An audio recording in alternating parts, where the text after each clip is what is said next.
I think they want a quick resolution to this. I suppose Steve Bruce himself, Pete, will want a quick resolution to this as well. It can't help with all this speculation hanging over his head. I can tell you, as you say there, he is here at the training ground again this morning. We caught a glimpse of him arriving earlier on this morning to take training. He's currently out on the training pitches behind me, taking the players' training as he usually would. I can actually hear the shouts of some of the players going through their paces. He's there alongside the rest of his backroom staff, and also Graham Jones, who I have been saying for most of this week, I expect to take charge of that game against Tottenham Hotspur on Sunday if the club decide to part company with Steve Bruce, and it's something we've been saying for a few days. I think there's a few different elements to this, Pete. I think the new consortium have got a strategy in place. I think this week has pretty much been planned out. They wanted to speak to Steve Bruce and his backroom staff and also the players on Monday here at the training ground.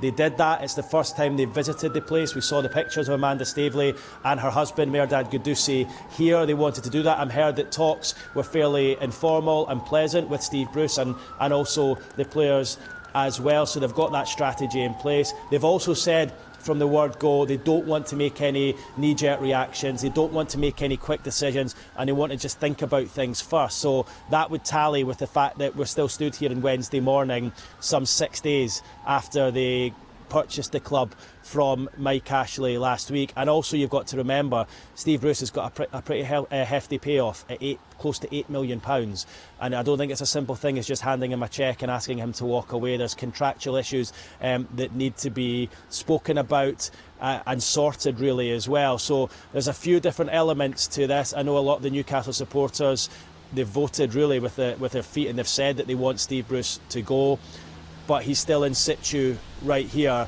and the consortium have said from last week they want to do things properly, they want to do things gradually, they want to make sure they make the right decisions. And above all else, Pete, I think they're very respectful, certainly the ones I've spoken to here on the ground. I think they're very respectful with regards to who is already in existence, in situ here at the club, and they want to make sure they make the right decisions and don't make any quick rash decisions that they may feel them in the weeks and months beyond this is a wrong decision. So that is why Steve Bruce still is here on Wednesday morning, and I've been standing here doing live since Monday talking about it. I know. Steve Bruce must love driving past and seeing you there, Keith, in the morning, and you're doing a great job then. It's tough, I guess, for fans, for yourself, for Steve Bruce, I guess, at the moment, because he's training the players. He doesn't really know, I guess, at this point what his future may bring, and I guess that's quite tough for him as a coach.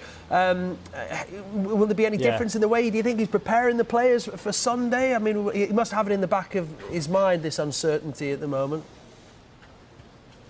Yeah, it's Pete. I mean, listen, you have to feel for Steve Bruce. You really do in all of this. I mean, the uncertainty and speculation over his head won't be helping his mindset. I suppose he just needs to look at it as business as usual. As I say, trained the players Monday, yesterday and today, alongside the rest of his backroom staff, alongside Graham Jones. If the club do decide to move Steve Bruce on, I do expect that to be before Sunday, and if they do, I reckon it will be Graham Jones, the coach, who takes over for that match on Sunday, because they don't have anyone lined up to take over. Remember, this takeover went through very, very quickly last week. There were no plans in place to bring someone in. They didn't have anyone waiting in the wings like they did 18 months ago when they looked as though the sale was about to be pushed through before all the issues with the Premier League. So they want to take their time over this. Nobody lined up, so I do expect it to be Graham Jones. But it's worth noting as well, Graham Jones is currently out on that training pitch with the players as well. So Steve Bruce and Graham Jones working together alongside the rest of the backroom staff. So if Steve Bruce, as we expect it, were to be moved on later today, tomorrow, whether that's later on in the week, Graham Jones has been here training with them all week. It's not like they're bringing in a new manager from elsewhere and they've only got 24 or 48 hours to work with the players. He is in situ at the club, so that will make the transition easier. The players are in today, as I mentioned. They're off tomorrow.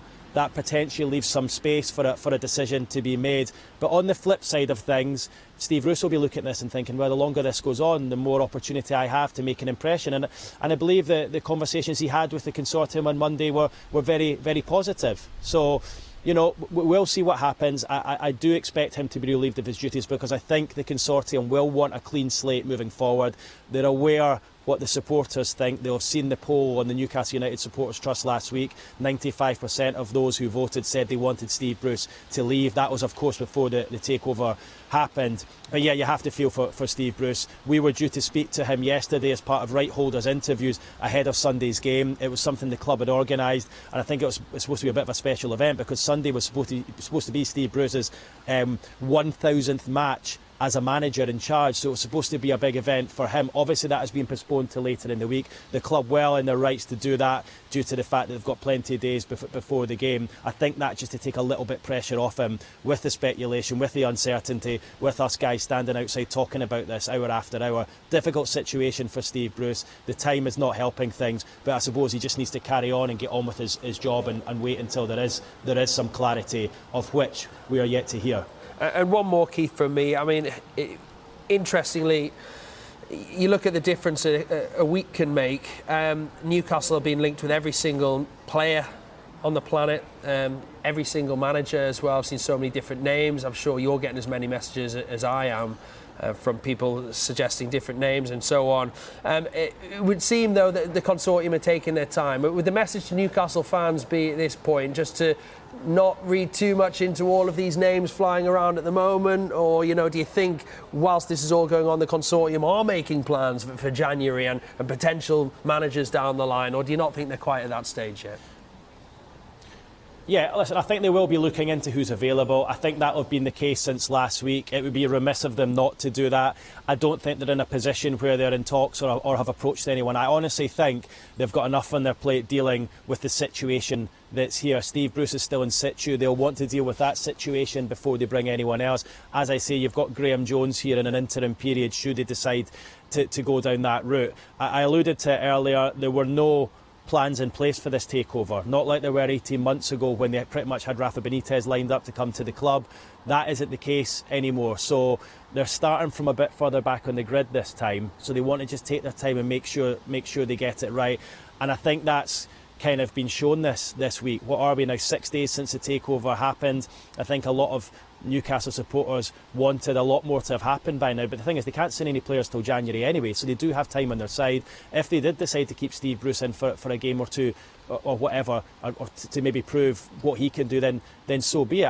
I think they're well within their rights to do that. But yeah, there are a lot of names circulating, and I think it's open season as well. There'll be a lot of managers, sporting directors out there looking for a job. They'll be aware that Newcastle United are pretty much the richest club in the world right now, so there'll be plenty money on offer to spend, and I suppose the wages will be high as well. So a lot of people will be wanting to work here. A lot of people will be getting linked here, but I honestly don't feel they're at a stage where they're close to bringing someone in. I think they're just trying to deal with what they have here, and they've been at pains to say throughout this they will not make any knee-jerk decisions. There'll be no knee-jerk reactions, and it's proved to be the case so far, Pete. So patience is a key word. It's probably not a word that the Newcastle United fans want to hear at the moment because they're excited about the future, but they've waited a long time for this takeover to go through, so I think they just need to be a bit patient as the days tick on towards Sunday's game, and then beyond that towards the January transfer window.